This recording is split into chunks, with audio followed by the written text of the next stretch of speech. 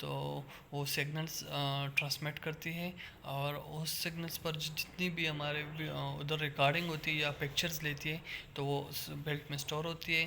بعد میں جب یہ ہمیں پکچرز ملے تو اس بیلٹ کو ہم لے کے اسے جتنے بھی پکچرز اسمال انٹسٹائنس کی وہ لیتے ہیں. After 8 hours the camera battery run out and the capsule is eliminated in the feces. Scientists then download the recorder's image into computer. So یہ ایک ادر ٹائپ آف انڈوسکوپی ہو گئی. یہ ایک انڈوسکوپک image of the Cologne ہے. Thank you very much. This is